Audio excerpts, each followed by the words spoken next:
Call from Pakistan. وہ اپنے counter سے ذرا دور کھڑا تھا جب اس کے اسسٹنٹ نے اسے آواز دی۔ وہ تقریباً بھاگتا ہوا کاؤنٹر کی طرف آیا تھا۔ جی ماں، پاکستان سے اسے صرف ایک ہی ہستی کی کال آتی تھی۔ وہ جا رہی ہے بیٹا، ایک آخری موقع ہے تیرے پاس، اس سے معافی مانگنے کا، کوشش کر کے دیکھ لے۔ اگر اب معاف نہیں کیا نا اس نے تو حشر میں بھی نہیں کرے گی۔ آجا واپس، دیر نہ کرنا، یہ نہ ہو کہ وہ ہمیشہ کے لیے چلی جائے اور تو ایک بار پھر خالی ہاتھ رہ جائے۔ وہ کہتی جا رہی تھی۔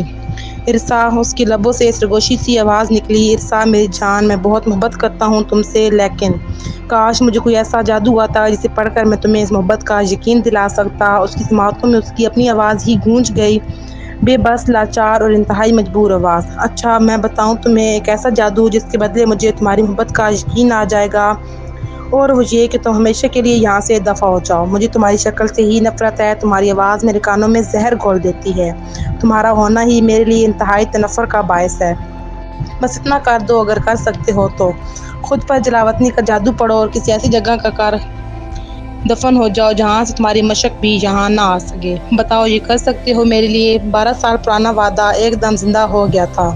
ہاں کر سکتا ہوں۔ اس کی آنکھوں کی کوشش یک لخت نم ہو گئے۔ 12 سال سے وہ اس سے کیا وعدہ نبھا رہا تھا۔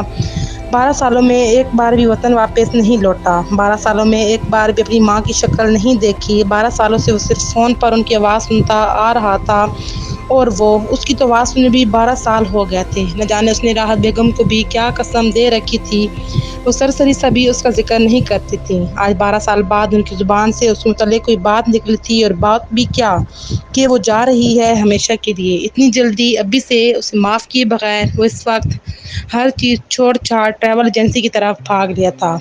وہ MBA فائنانس پہلے سیمسٹر کی پہلی کلاس تھی۔ کل 17 اسٹوڈنٹ، 12 لڑکے اور 5 لڑکیاں، اور ان 5 لڑکیوں میں سب سے آخری وہ ہی تھی، ارسا جلیل۔ ایک میکسی والی، ایک جینز والی، ایک ٹائٹس والی، ایک سکرٹ والی اور ایک وہ بیلٹ باٹم والی، ایک سلیو لیس والی، ایک ٹی شرٹ والی، ایک فارمل شرٹ والی، ایک شارٹ شرٹ والی اور ایک وہ لانگ شرٹ اور پورے بازو والی، ایک اسٹرپ کٹ والی، ایک فل میک اپ والی، ایک ہائی ہیل والی، ایک کرلی بالوں والی اور ایک وہ دوپٹے والی، بنا میک اپ والی، فلیٹ سینڈل والی۔ اپنی کلاس کے 17 لوگوں میں صرف وہ مڈل کلاس ہی تھی، اور شاید اس کا کانفیڈنس بھی تھوڑا تھوڑا مڈل کلاس والا ہی تھا۔ تبھی تو پہلے دن جب اس کے ساتھ والی خالی نشست پر آ کر بیٹھا تو ایک دم سرخ ہو کر اٹھ کھڑی ہوئی۔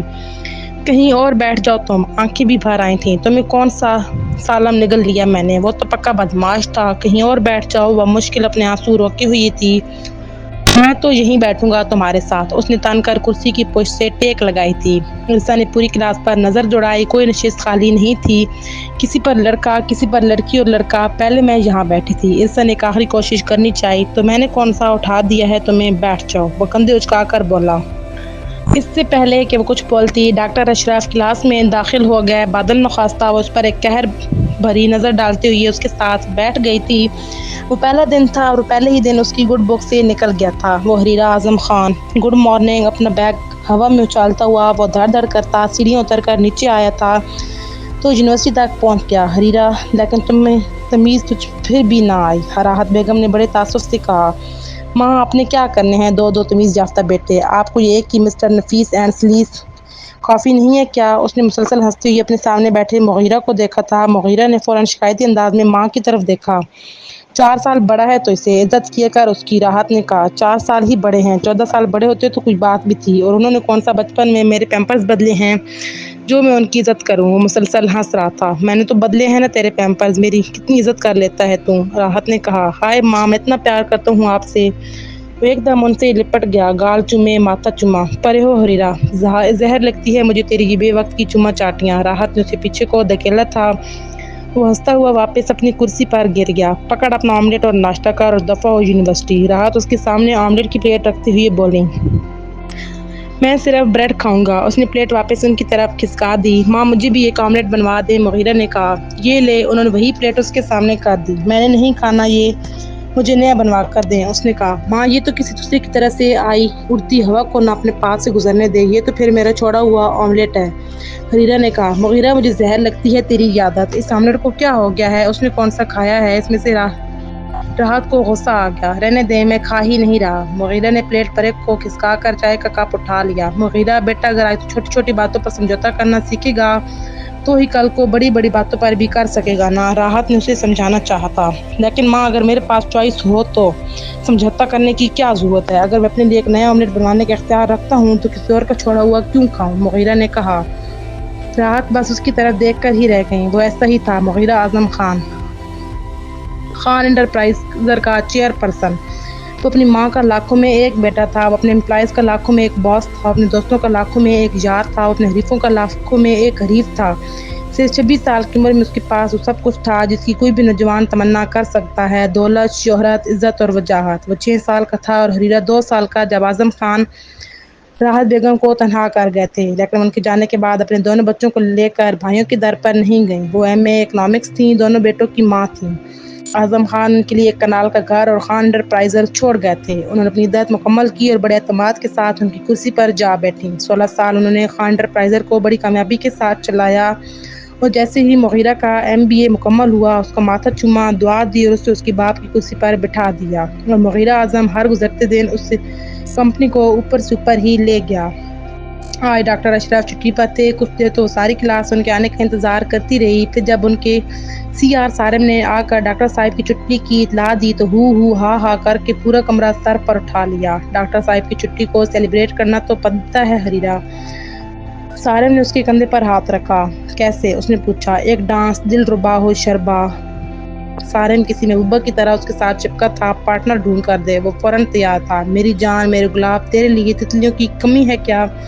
سارم نے کہا۔ وہ چاروں تیار تھیں۔ لمحوں میں بینچز دیواروں کے ساتھ لگ گئے، کرسیاں ادھر ادھر ہو گئیں، ڈائس ایک کونے میں گھسا دیا گیا اور کلاس روم کے عین وسط میں ایک ڈانس فلور بن گیا۔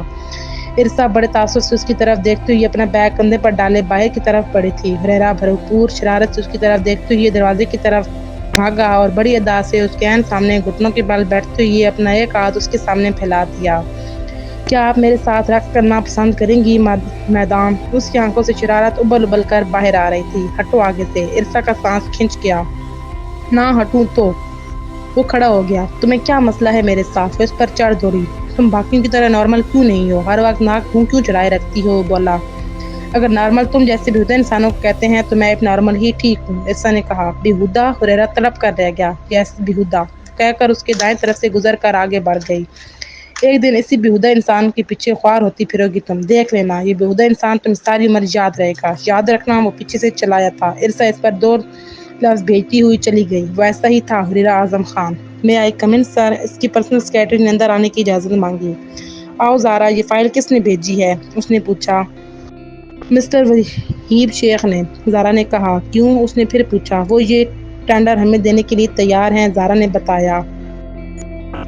یہ فائل بھی اسی وقت وحیب کو واپس بھجوا دو۔ مجھے نہیں چاہیے اس کا ٹینڈر، مغیرہ نے فائل بند کرتے ہوئے کہا۔ لیکن کیوں سر؟ آپ تو اس ٹینڈر کے لیے بہت پرجوش تھے۔ 2 بار آپ خود وحیب صاحب سے ملنے گئے تھے، صرف اس ٹینڈر کی وجہ سے۔ اب مل رہا ہے تو؟ مغیرہ نے اس کی بات کاٹ دی۔ جب میں نے اسے یہ ٹینڈر مانگا تھا تو اس نے انکار کر دیا اور چشتی والوں کو دے دیا۔ اب دوبارہ کیوں دے رہا ہے مجھے؟ اسے غصہ آ گیا۔ لیکن سر، ہم نے کون سا نے کہا ہے کہ چشتی والوں سے لے کر ہمیں دے دو؟ وہ اپنی مرضی سے دے رہے ہیں۔ زارا، وہ ٹینڈر گنوانے کے حق میں نہیں تھی۔ بات یہ ہے زارا کہ جب میں نے مانگا تھا تب کیوں نہیں دیا؟ اب چشتی نے چھوڑ دیا تو دوبارہ مجھے دے دیا۔ اب کیوں لوں میں؟ کسی دوسرے کا چھوڑا ہوا تو خزانہ بھی نہ لوں؟ یہ تو پھر ایک ٹینڈر ہے۔ وہ اپنی عادت سے مجبور تھا۔ لیکن سر دیکھ لیں، ٹینڈر بہت بڑا ہے۔ زارا نے آخری کوشش کرنی چاہیے۔ میرا رب سب سے بڑا ہے زارا، مجھے اس سے بھی بڑا ٹینڈر دے دے گا۔ یہ فائل واپس بھجوا دو۔ وحیب اب خود چل کر بھی آئے گا تب بھی میں یہ ٹینڈر نہیں لوں گا، اس نے فیصلہ کن لہجے میں کہا تھا۔ کہا نا، تو ایسا ہی تھا۔ وہ سوہا کے پیچھے پیچھے چائے کی ٹرے لے کر اندر داخل ہوئی تھی۔ ٹرے میز پر رکھتے ہوئے اس نے سامنے بیٹھی اس نفیس سی خاتون کو سلام کیا تھا۔ یہ میری بڑی بیٹی ہے ارسا، گھر میں سب اسے رانا کہتے ہیں، نسرین بیگم نے اس کا تعارف کرواتے ہوئے کہا۔ ماشاء اللہ، اللہ پاک ہمیشہ خوش رکھے، راحت بیگم نے سوہا کے ہاتھ سے چائے کا کپ پکڑتے ہوئے کہا۔ وہ ان کے سامنے صوفے پر بیٹھ گئی تھی۔ جلیل صاحب ریٹائرڈ ٹیچر ہیں، یہ ان کی بڑی بیٹی ہے اور وہ چھوٹی۔ دونوں بیٹیوں کے درمیان میں ایک بیٹا ہے جو کالج میں پڑھتا ہے۔ بس یہ چھوٹی سی فیملی ہے، وچولن بتاتی چلی۔ بہن، میرا بھی ارادہ تو نہیں تھا رانا کا رشتہ کرنے کا، کیونکہ ابھی کچھ دن پہلے اس کا یونیورسٹی میں ایڈمیشن کروایا ہے، لیکن میں بیمار رہتا ہوں، گردوں کا مسئلہ بن گیا ہے، بس اس لیے اس کے فرض سے اس وقت دوش ہونا چاہتا ہوں، جلیل صاحب نے کہا۔ بہت اچھی بات ہے بھائی صاحب، اللہ آپ کو دونوں بیٹیوں کے فرض سے سبکدوش ہونے کی ہمت دے۔ مجھے آپ کی بیٹی بہت اچھی لگی ہے۔ مجھے اپنے بیٹے کے لیے اپر کلاس کی کوئی بگڑی ہوئی شوخ اندام نہیں چاہیے، بس ایسی لڑکی چاہیے جو میرے گھر کو گھر ہی بنائے رکھے۔ میرے بس 2 ہی بیٹے ہیں، بیٹی کوئی نہیں ہے، اور میرا آپ سے وعدہ ہے کہ میں ہمیشہ اپنی بیٹی ہی سمجھوں گی۔ راحت بیگم کہتی چلی گئیں، ٹھیک ہے بہن، آپ اپنے بیٹوں سے بات کر لیں، ہم بھی آپس میں بات چیت کر لیتے ہیں، پھر نصرت کو بتا دیں گے، جلیل صاحب نے بڑے سبھاؤ سے کہا تھا۔ ٹھیک ہے، راحت بیگم بالکل مطمئن تھیں۔ گلابی دوپٹے کے حال میں میک اپ سے مبرا چہرہ لیے وہ خوبصورت سی لڑکی انہیں واقعی بہت اچھی لگی تھی۔ انہوں نے اسے اپنے کمرے میں بلایا تھا اور بیڈ کی پشت سے ٹیک لگا کر بیٹھی تھی۔ مغیرہ ان کی گود میں سر رکھ کر لیٹ گیا۔ آپ نے بلایا تھا مجھے، وہ ان کے ساتھ ہی کمبل میں گھس گیا۔ وہ جیپ کا ٹینڈر واپس کیوں کر دیا؟ وہ بولی۔ آپ کو کیسے پتا؟ وہ ایک دم اچھلا۔ پورے شہر کو پتا ہے۔ انہوں نے اس کے بالوں میں انگلیاں پھیری تھیں۔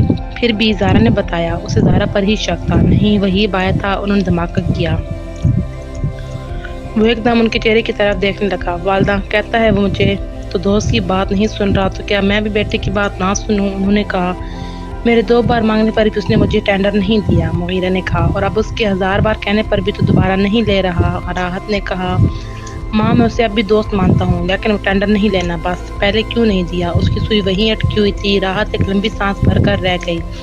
تجھے دوسروں کی غلطیاں معاف کرنا کیوں نہیں آتا مغیرہ؟ انہوں نے پوچھا۔ ماں مجھے دوسروں کی غلطیاں معاف کرنا آتا ہے، بس انہیں بھولنا نہیں آتا۔ اس نے کہا۔ آپ نے وہیب کی سفارش کے لیے بلایا تھا مجھے؟ اس نے کچھ دیر بعد پوچھا۔ نہیں، میں نے تیری شادی کی بات کرنے کے لیے بلایا تھا تجھے۔ انہوں نے رانا کی تصویر اس کے سامنے کر دی۔